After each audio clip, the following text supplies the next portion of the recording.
unless it's a campaign. Right. Because then it's just like there's no editorial decision that has to be made. Yeah. I mean, the only other so like, I've only been here for 3 years, but this is what I do. So like, just kind of giving you what I've done. But like, if it is like, obviously like I say that or a nonprofit or whatever like community led, and members are just like speaking on it, we don't reach out. We don't ask. And that's like what I've done. Yeah, like it'll be on the calendar, but it's not. But if it is like house members leading it, and like we are doing the work, then it's like on our even checklist. It's like ask very for streaming services. It's just like part of the checklist. So my brother go Fisher, you and your brother, like yeah. And we're only a year and a half apart anyway. But I think we were kind of old or something. Because I'm hoping. Yes, we tried talking to you. Yeah. Because it's just kind of like there has been no rhyme or reason. It's very like you feel like pick and choose. And so like right, well like taking that back to your members who are like from very like historically marginalized communities and what they are doing they feel is very important. No, we're not going to put that. Right, and then it's just like and then it's like an immediate like and it puts me and everyone else in a very weird situation and I'm just like, friends, she's just trying to organize. Like we're not gonna crash out, we're just gonna take a deep breath and we're gonna be fine. Okay, we're gonna be good. Excellent. Hi y'all, thanks for making it. I was like, I don't know if we are. It's okay.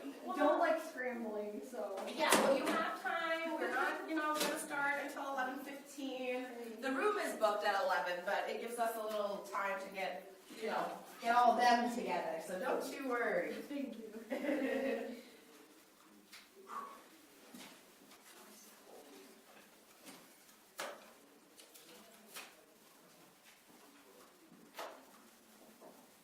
And you may already have gotten the emails of the releases yesterday, but I printed out a couple extras just in case anybody Thank you, yeah. needed.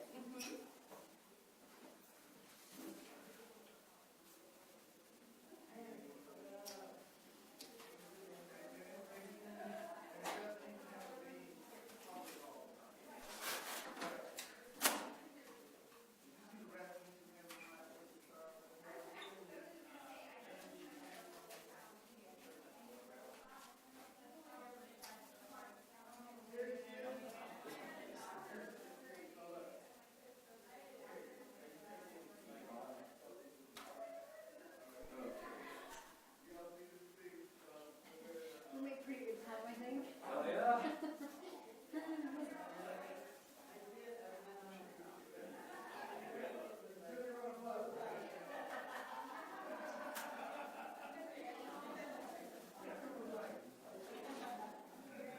They tell you about this last minute or something?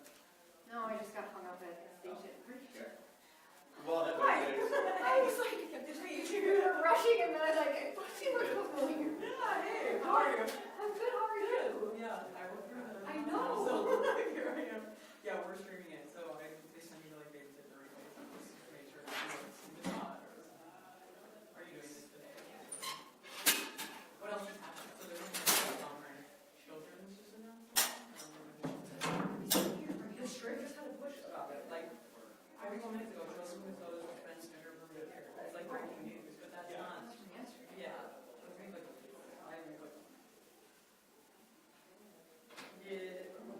it says it's posted today.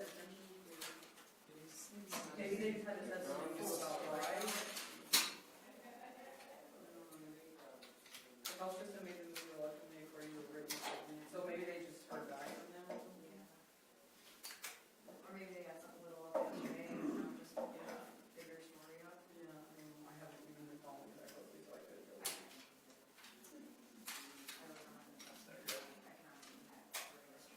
Oh, like from ICE operations. How are you? Are you late?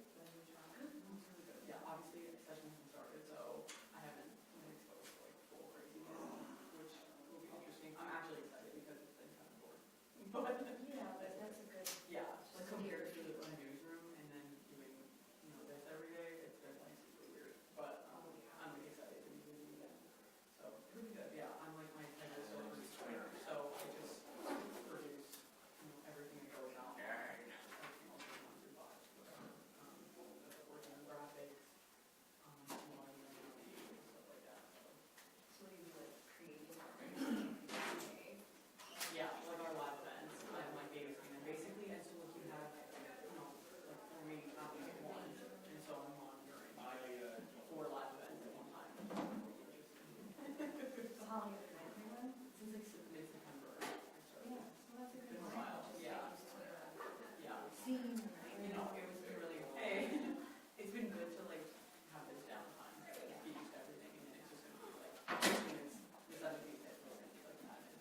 Yeah.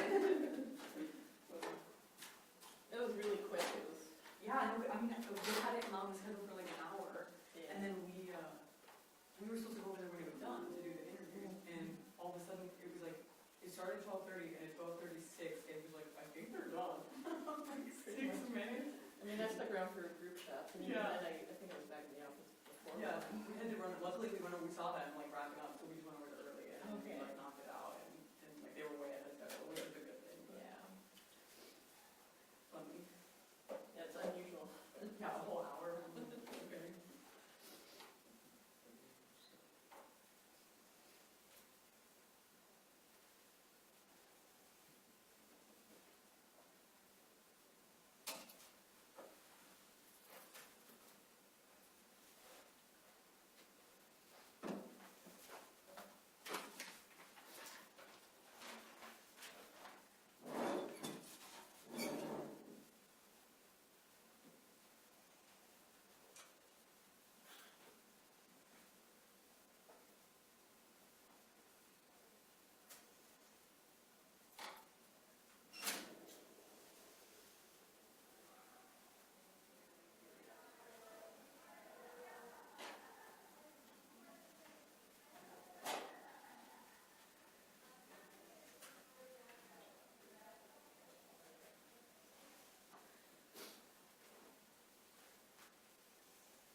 All right.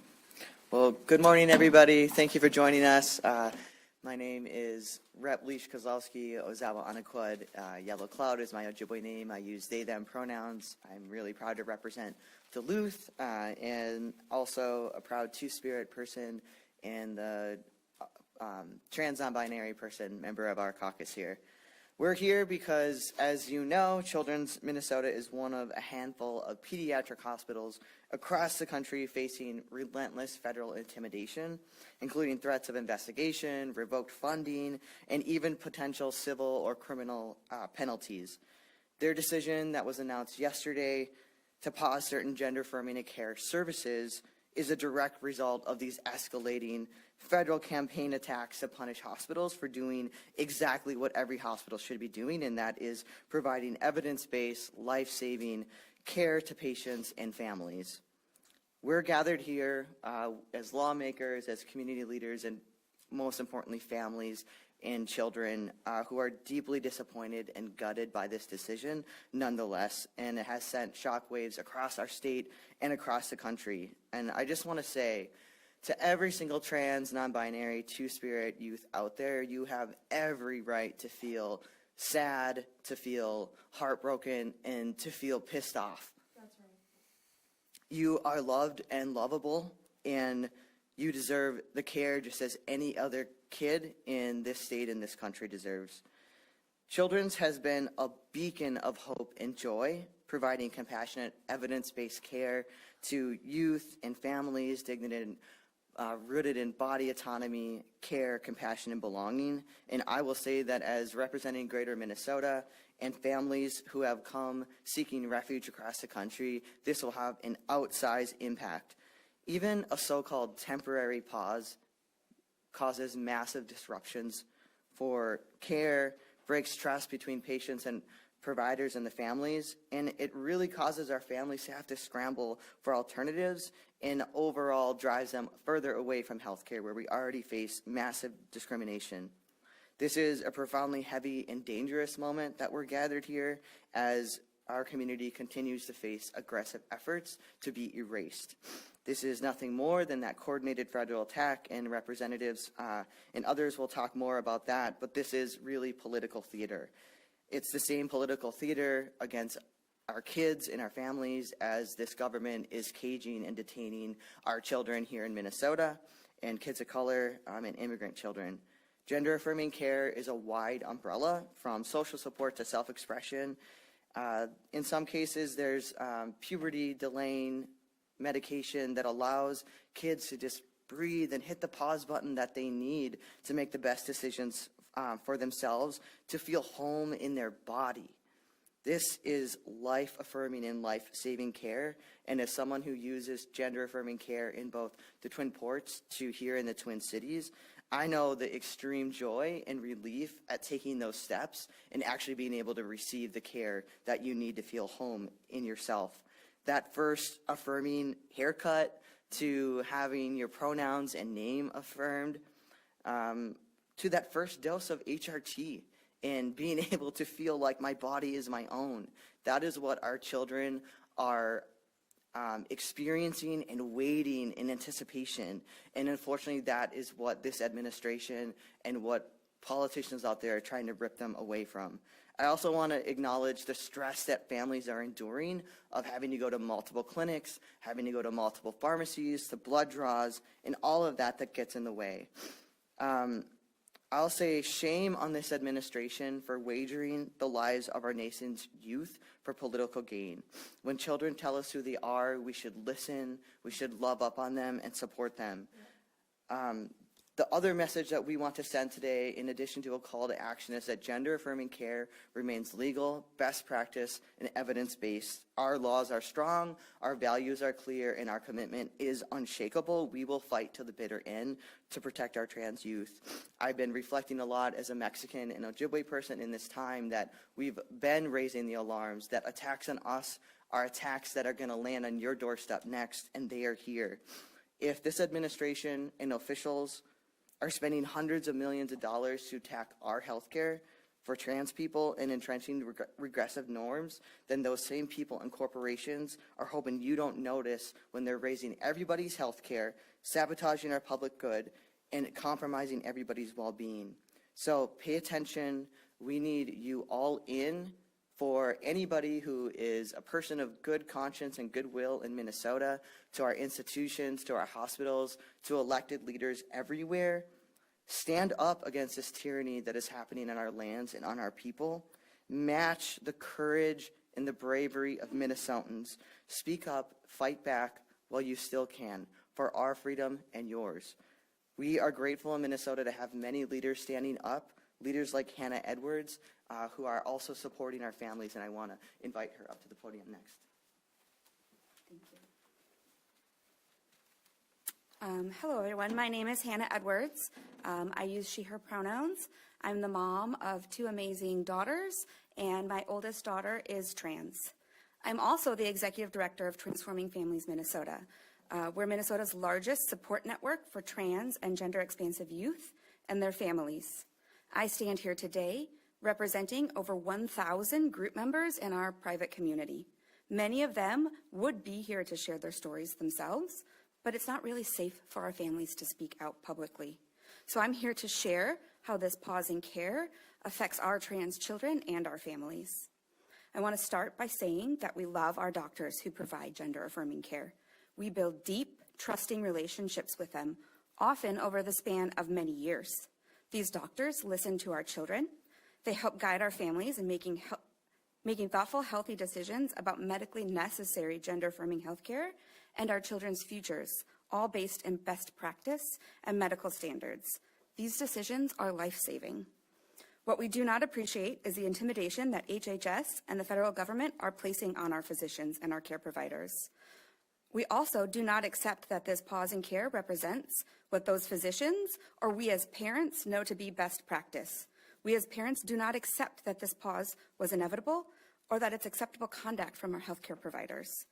Even if this pause is temporary, whether it lasts weeks, months, or longer, it will have real and detrimental effects on our children. I'd like to share some of the reactions of our Transforming Families group members to the news of children's pausing parts of their programming with you now. I'm tired, one youth said to her parents when they learned about this pause in care. They're tired because this is just another institution which has determined it's too hard to continue to care and support for them, said their parent. I want everyone to think about just how much our trans children have faced in this last year from the federal government. If you haven't been paying attention, it's more than most people will face in their lifetime. Our kids deserve access to healthcare that helps them thrive instead of constantly being questioned, delayed, or paused. No wonder they're tired. Yet another parent who just moved to Minnesota in this last year after we passed Trans Refuge said, "This is what we moved to Minnesota to avoid. Our family uprooted our entire lives to get to a place where healthcare was protected by the Trans Refuge law, to a place where we could access our child's healthcare without disruption." I want everyone in this room to also know that this is not a small number of people. We have dozens and dozens of families in this position who've just moved here and more coming. Families who left behind jobs, schools, support systems, and their entire world just to get their child to safety. And now they're having to relive that trauma once again, fearing for the stability and protection of their child's care. Another caregiver in our private Facebook group posted hours after the announcement, "I just called the place suggested for continuity of care by Children's, and we can't be seen for an intake for another 3 months." When you're living with dysphoria, being told you must wait months after finally finding a provider you trust is not neutral. It is harmful. Interrupting care and severing established relationships with providers puts our trans children at risk. Children knows the impact of their decision will be severe. That is why they sent the number for the National Suicide Hotlines with their MyChart message announcing the pause in care. At the center of every one of these decisions are our trans children just trying to live their lives, and all of us parents who are doing everything in our power to protect our trans children whose bodies, mental health, and futures are directly affected by these threats. Trans youth are not abstract talking points. They're not political experiments. They are children who know themselves, children who are supported and loved by their families, who deserve stability, dignity, and access to their medically recommended care. Make no mistake that that care being paused or threatened is harming our trans children, and they're who's carrying this weight. If we truly care about children's well-being, then we must center the voices of those trans youth and the parents who aren't here today, and be brave enough to continue standing up for their access to care. We must listen to families who trust their children, and we must trust our doctors rather than forcing them to preemptively make decisions that go against their Hippocratic oath. I'm glad to stand in this community with all of those gathered here today who are working to ensure that our children have access to the care that they need without fear of interruption or political interference. I want children, trans children, and parents to know that you're not alone. We all will continue working toward a future where every young person can access affirming care without interruption or fear. Up next, I'm really pleased to introduce Jess Braverman from Gender Justice. Good morning, everyone. My name is Jess Braverman, and I'm the legal director at Gender Justice here in St. Paul, Minnesota. I want to start by making it clear that gender-affirming medical care continues to be legal in the state of Minnesota. That includes prescriptions for puberty-suppressing medications and hormones for trans kids. To the public who may not understand gender-affirming medical care, the federal government has spent years demonizing trans kids and their parents, terrorizing their medical providers, and misleading you about what gender-affirming medical care is. The medications we are talking about today, puberty-suppressing medications and hormones, are regularly prescribed to kids who are not transgender. It is only transgender kids who are losing access to these safe and effective medications. And this loss is devastating to the impacted families. And the physicians who the federal government is attacking for providing this health care are the same physicians families trust every day all across the state to treat other pediatric hormonal conditions such as diabetes and thyroid conditions. The medications are not dangerous. The physicians are not dangerous. What is dangerous is the federal government insisting on creating crisis after crisis in the state of Minnesota while offering no aid and no solutions. That's right. And so I want to be clear about what's happening that led up to the decision by Children's, and I'm not doing this to explain the harm of the pain of the families is real, the harm they've experienced is real. I'm only bringing this up because I want the public to understand what has been happening here. The federal government has attempted to withhold funding from Children's Minnesota, a hospital families rely on for gender-affirming care, for cancer care, for trauma care, for bereavement support for families who have lost children and who are grieving. They're threatening to withhold that care unless Children's Minnesota agrees to stop providing best practice medical care for trans youth.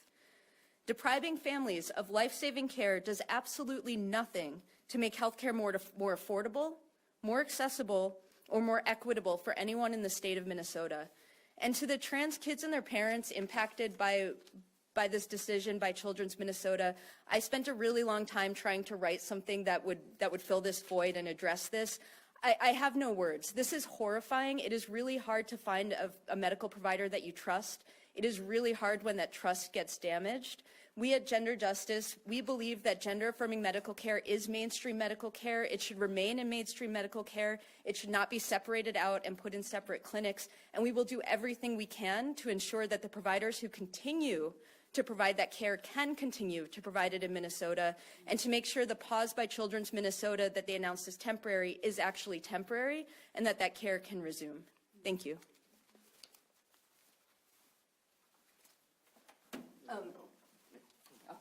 No introduction. I couldn't even try. Well, thank you, Jess, and thanks to Leash, and thanks to Hannah. And I want to apologize in the beginning. I have to leave right after my remarks. My apologies. But it's beyond enraging that even one hospital or one doctor has been put in this position. And we cannot forget why or where the pressure is coming from. The federal government has its eye on Minnesota ever since Trump's inauguration over a year ago now. This is part of their ongoing attack on our state, our values, and our institutions. They don't like that we take care of our kids here, that we feed them at school, that we provide them with daycare, and we offer them life-saving care that gender-affirming care is so often is. And so they ratchet up the pressure on our institutions, which forces them into decisions that they seemed like beyond belief just about a year ago, decisions made out of very, very human fears. And this is the Trump administration's playbook, everyone. I could very well be at the same podium talking about what they're doing to immigrant communities. And here we are talking about transgender communities and our fellow Minnesotans. But it's their playbook. Coercion, threats, bullying. They don't like how we vote, so they cut our funding, or try to. We've been blocking them on that. They don't like the fact that we welcome immigrants, so they send 3,500 armed people to wave guns and even kill our fellow Minnesotans. They don't like how we approach children's health care, so they threaten our hospitals. Bullying and blustering is just standard operating procedures for Trump and his allies, but Minnesotans are smart enough and tough enough to know how to handle bullies. That's right. We saw it when tens of thousands came out to protest the illegal occupation of our state. We see it every day in the way people are looking out for their neighbors, doing mutual aid, and standing up to this tyranny. And I hope you can see it in the way that my office has been holding this administration accountable in court nearly every day. We will do it again and again every single time. including and especially when it comes to our transgender youth. I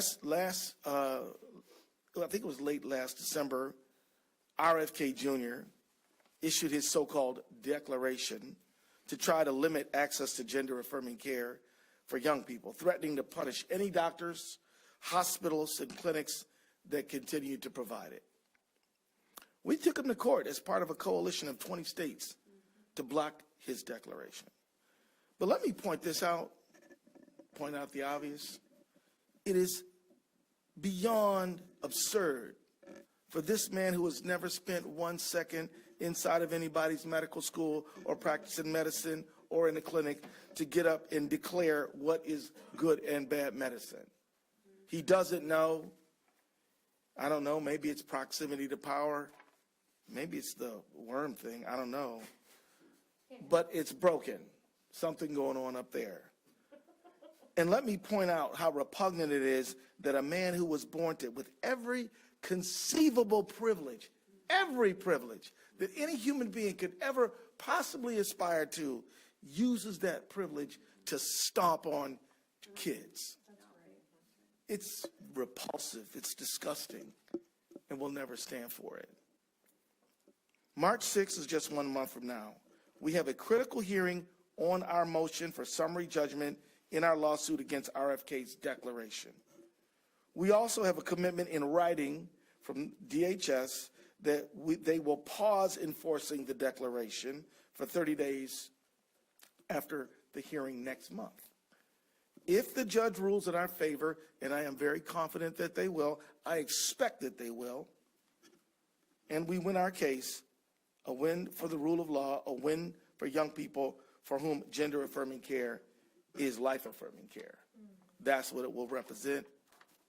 When we win, because I'm just going to claim it now, this pause in care from children must end. Must.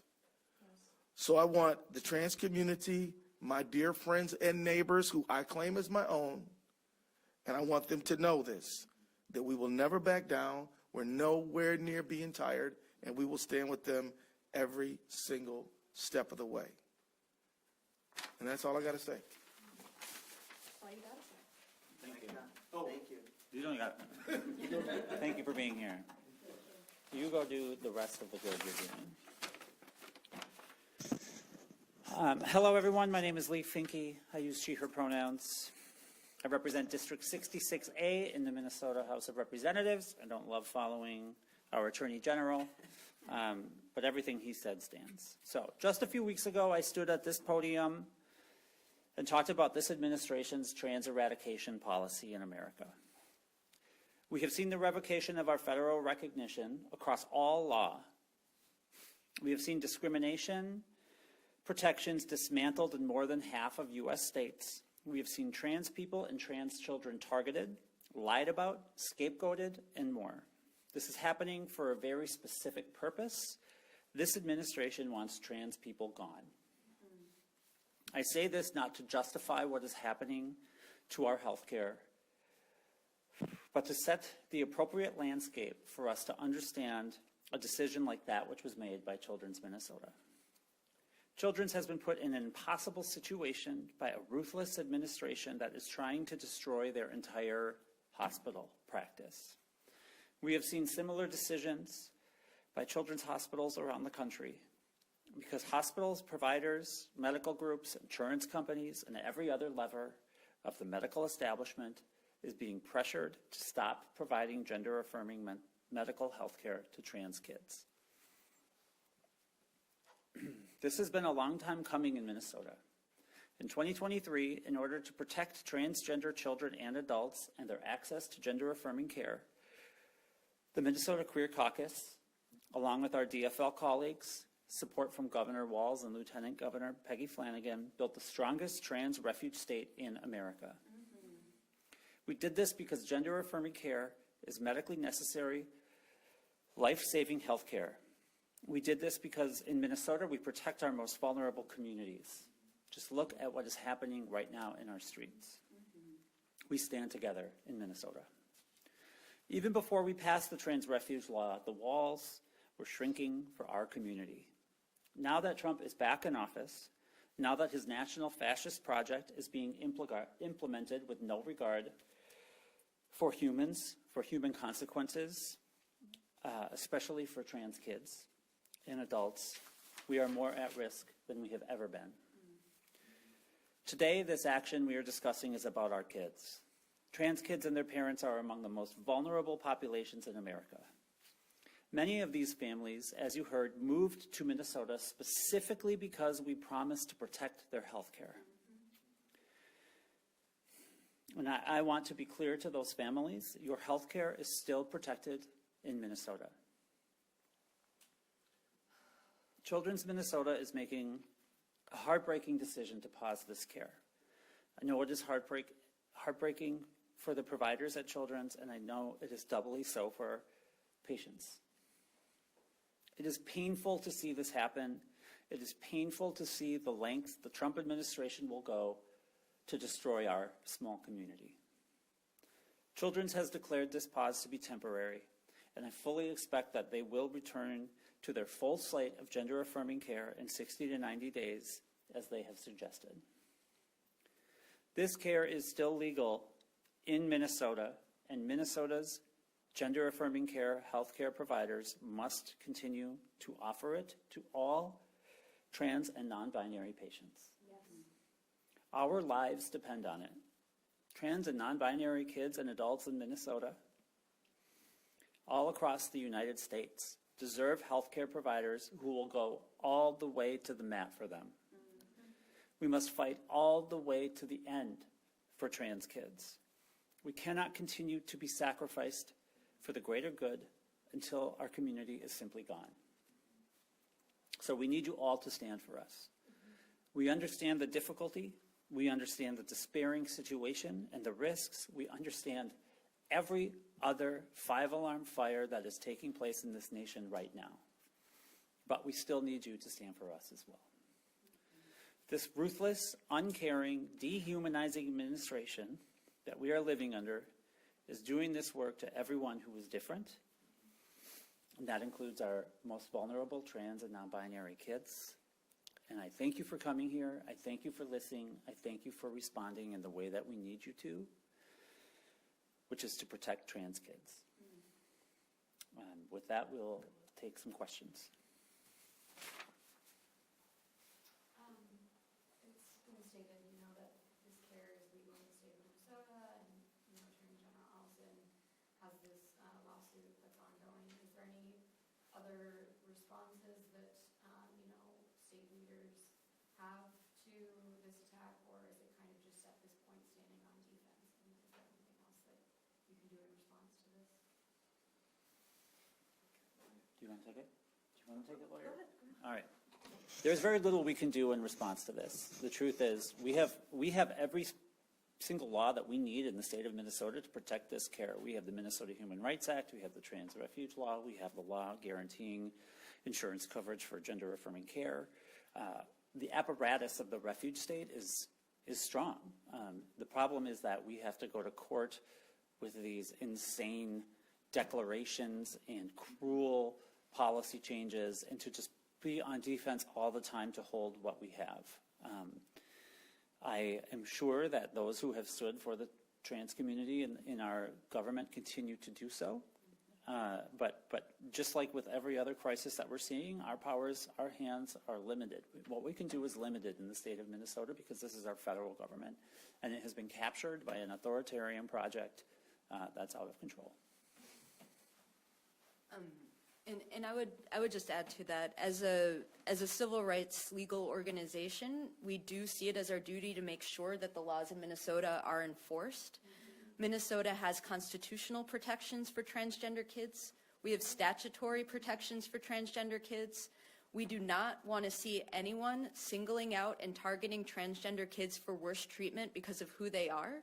And when we see that happen, we look at all of our options, and we often do take action. And so I just want to be clear, I don't want to see a pattern of people saying, well, I guess it's legal in Minnesota to single out and target trans kids. It is not. That is why the Attorney General is fighting it, and that is why we at Gender Justice bring affirmative lawsuits, not just defensive lawsuits, but affirmative lawsuits when we see discrimination happening. The problem is that healthcare especially, we see this, it can be legal, and there can still be issues with access. And we're having very, very serious access issues. And when people can't access their rights, it's not very different from not having those rights at all, from the perspective of the people who need that care. And that's what we're seeing now, but I want the message to be clear that discrimination against transgender kids in the state of Minnesota is illegal, and this care continues to be best practice medical care and consistent with Minnesota values. I think that's in line with my question, just then do you anticipate a domino effect? Are you concerned that there will be a domino effect because of the children's decision? We're very concerned about the federal government's efforts to intimidate providers. We also we represent also, let's say, abortion providers who we see have been under these types of attacks for decades. So we're seeing a lot of the same patterns there. We have faith that the providers who are providing this care will continue to do so. We would ask them to continue to do so. And if any of those providers are nervous or scared, they're welcome to reach out to us. They're welcome to reach out to the Attorney General's office. There are many litigators here in Minnesota who will do what we can to make sure that you can continue to provide that care. So it's a really scary time. Anything's possible, but in Minnesota, this care is legal, and we expect to see facilities continue to provide this care to transgender kids. Yeah, that's exactly it. You know, and I kind of spoke to that in my remarks earlier about just the expectation that hospitals and providers hold the line, and that's part of the mismatch and the hostage extortion situation that we're seeing when we have a hostile federal government using unilateral executive overreach powers to try and force our hospitals out of compliance with not only best practice and medical care, but with state law. And we're here to say that we are going to hold Minnesota providers and hospitals to making sure that they are upholding anti-discrimination and providing gender-affirming care to Minnesotans. Hi, it's Erica Zerman from NPR News, and I'm curious, is the lawsuit from the Attorney General's office, I just want to make sure I'm clear and I have this right, is it the lawsuit that is about the Trump administration saying that hospitals that have provide get Medicaid and Medicare funding will not be, are not speaking? Do you want to just talk about the declaration versus the rules? Yeah. Sorry. Oh, yeah. So, The question was very unclear. no. So the federal government issued proposed rules, and right now they are proposed rules threatening to withhold certain federal funding from providers who provide gender-affirming care to minors. Those rules are not in effect, and there's litigation regarding those rules.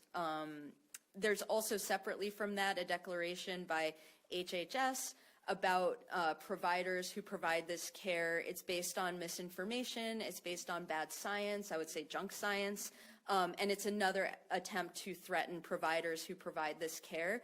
The Attorney General's office is litigating these threats. They are looking very closely and very carefully at these threats, and I know they're putting a ton of time, a ton of resources into trying to preserve this care in Minnesota and to push back on the misinformation and on this illegal conduct by the federal government, this ridiculous overreach into Minnesota where, they're trying to impose their values on us here, and our state is fighting back against that in court.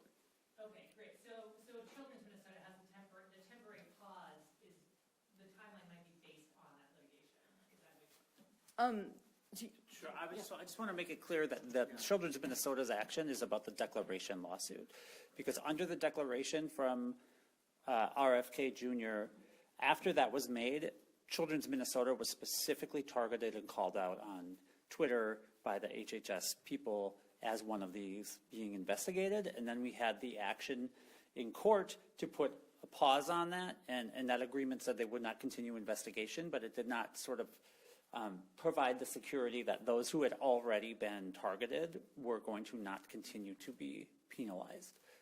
So that's the distinction there's about four, I mean, we could have a long conversation about, I think, what are the four tactics that they're using, but the CMS rules and the declaration are kind of two peas in a pod, but they're separate. And it's that declaration right now that has them making this decision. Thank you very much. Yeah. Helped me a lot. Yeah. Has anyone already had conversations with someone from Children's? And are you at all able to talk about how those conversations have went? Yeah. I'll take that.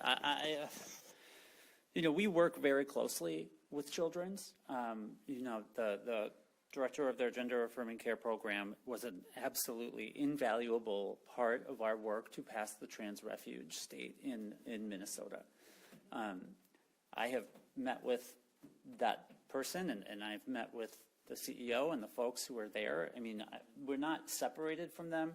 We're not doing this to pile on the decision that their leadership made. We have our feelings about it. Our families are terrified. But yes, we've been in communication with them. We have understood the position that they see themselves in, and those conversations will continue. One last question? All right, then, thanks everyone. Thank you so much.